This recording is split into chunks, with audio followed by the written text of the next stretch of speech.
In the quiet, snow-dusted town of Duluth, Minnesota, where the icy grip of winter lingers long into spring, life moves at a slower pace. Neighbors know each other by name, children play safely in the streets, and the most excitement you might find is the annual county fair. But in the summer of 2018, this peaceful community was shattered by a tragedy so chilling it left an entire town questioning how well they truly knew the people around them. This is the story of Tanisha Johnson, a vibrant, ambitious high school graduate with dreams as big as the Minnesota sky, and the horrifying events that unfolded after she made the brave but dangerous decision to leave her boyfriend, Sean Thompson, a decision that would cost her everything. Tanisha was just 18 years old. She had her whole life ahead of her, a full scholarship to the University of Minnesota, a loving family, and friends who adored her. But beneath the surface of her seemingly perfect life, there was a storm brewing. A storm that would culminate in a night of terror, betrayal, and a loss so profound it still haunts the people of Duluth to this day. This is her story. Tanisha Johnson was the kind of girl who lit up a room the moment she walked in. With her radiant smile, quick wit, and unshakable determination, she was the pride of her family and the star of her high school. But behind that bright exterior, Tanisha was carrying a heavy burden, one that few people knew about. Her relationship with Sean Thompson, her boyfriend of 2 years, had become a source of constant stress and fear. Sean was the kind of guy who seemed to have it all: good looks, charisma, and the kind of confidence that made him the center of attention wherever he went. But there was another side to Sean, a darker side. He was possessive, controlling, and had a temper that could flare up without warning. Tanisha had tried to make it work, but as graduation approached, she realized she couldn't keep living in fear. She had to end it. On a cool June evening, just days after graduation, Tanisha met Sean at their usual spot, a secluded overlook on the edge of town, where the lights of Duluth shimmered in the distance. The air was thick with tension as Tanisha told Sean it was over. She explained, as gently as she could, that she needed to focus on her future, on her dreams. Sean listened in silence, his face unreadable. When she finished, he simply nodded, got into his car, and drove away. Tanisha thought it was over. She thought she was free. But for Sean, the breakup wasn't the end. It was just the beginning. In the days that followed, Sean's behavior became increasingly erratic. He would show up unannounced at Tanisha's house, sometimes in the middle of the night, begging for another chance. He flooded her phone with texts and calls, each one more desperate than the last. Tanisha tried to be firm but kind, telling Sean that her decision was final.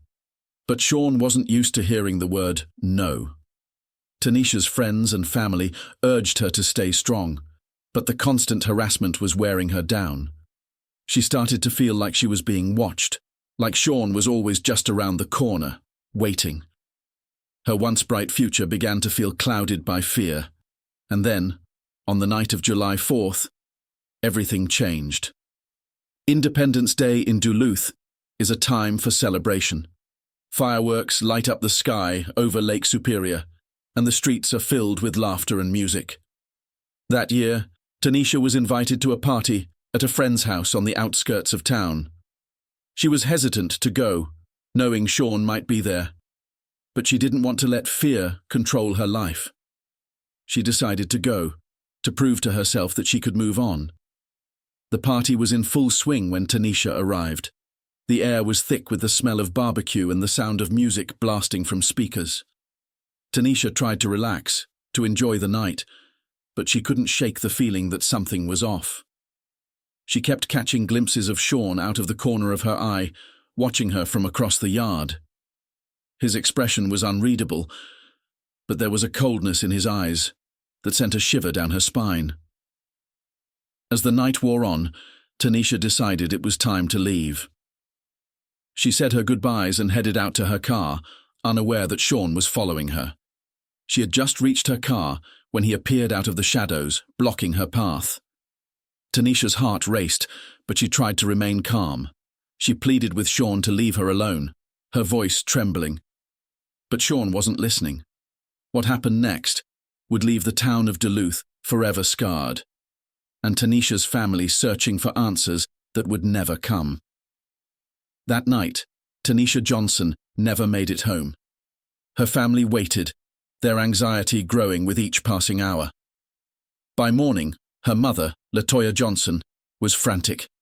She called Tanisha's friends, the police, anyone who might know where her daughter was, but no one had seen Tanisha since she left the party. The police launched a search, combing through the neighborhood, the park, and the roads leading out of town. But there was no sign of Tanisha. Her car was found abandoned near the overlook where she had broken up with Sean just weeks earlier. The driver's side door was open, and her purse was still inside. It was as if she had vanished into thin air. As the hours turned into days, the community rallied together.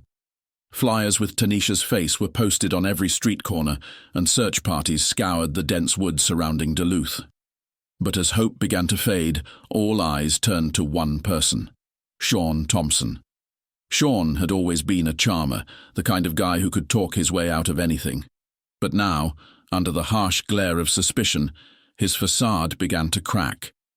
Friends at the party recalled seeing him argue with Tanisha before she left. Others remembered the way he had been watching her all night, his eyes dark and unreadable. Sean's alibi didn't hold up. Surveillance footage from a gas station near the overlook showed his car driving past just minutes after Tanisha's. And when police searched his phone, they found a series of deleted texts, messages that hinted at anger, obsession, and a growing desperation. The evidence was mounting, but without a body, the police had little to go on. That all changed when a hiker, out walking his dog in the woods, made a grim discovery. It was a cold, grey morning when the hiker stumbled upon something that would change the case forever. Beneath a pile of leaves and branches, partially buried in the dirt, was Tanisha's body. She had been strangled, her lifeless eyes staring up at the canopy of trees above. The discovery sent shockwaves through the community. Tanisha's family, who had held on to hope for so long, was devastated.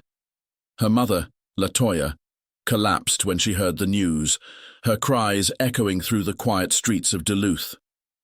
And as the police began to piece together the final hours of Tanisha's life, one name kept coming up: Sean Thompson. With Tanisha's body found and the evidence against him growing, Sean was arrested on suspicion of murder.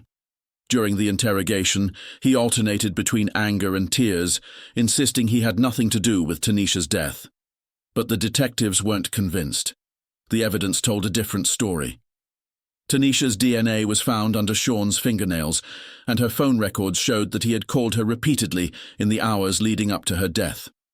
The pieces were falling into place, and the picture they painted was damning. The trial of Sean Thompson was a media sensation. The small courthouse in Duluth was packed with reporters, curious onlookers, and Tanisha's grieving family. As the prosecution laid out their case, the details of Sean's obsession with Tanisha came to light. Texts, witness testimonies, and forensic evidence all pointed to one conclusion: Sean had killed Tanisha in a fit of rage after she refused to take him back. The defense argued that there was no direct evidence linking Sean to the murder, but the jury wasn't convinced. After just 4 hours of deliberation, they returned with a verdict: guilty of first-degree murder. As Sean was led away in handcuffs, Tanisha's family hugged each other, tears streaming down their faces. It wasn't justice. Nothing could bring Tanisha back, but it was closure. Today, Tanisha Johnson's memory lives on in the hearts of those who loved her. A scholarship in her name helps other young women pursue their dreams, and a bench overlooking Lake Superior bears her name. A quiet place to remember a life cut tragically short. As for Sean Thompson, he is serving a life sentence without the possibility of parole. In a rare interview from prison, he still maintains his innocence, but the evidence against him is overwhelming. And while the town of Duluth has tried to move on, the shadow of Tanisha's death still lingers, a reminder of the darkness that can hide behind even the brightest smiles. This is the story of Tanisha Johnson, a story of love, loss, and the chilling consequences of a decision that should have set her free. May she rest in peace.